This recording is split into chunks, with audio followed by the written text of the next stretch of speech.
रामकृष्णरी आता उद्यापासून घटस्थापना, 9 दिवस देवीची पूजा होणार.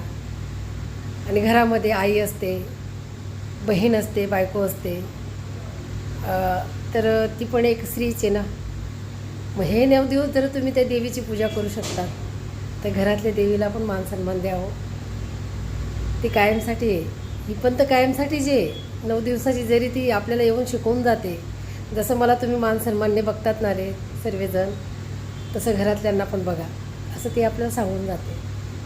म्हणून स्त्रियांचा मान राखावा, त्यांना खूप चांगलं म्हणजे उच्च पदावर ठेवा, हृदयात ठेवा.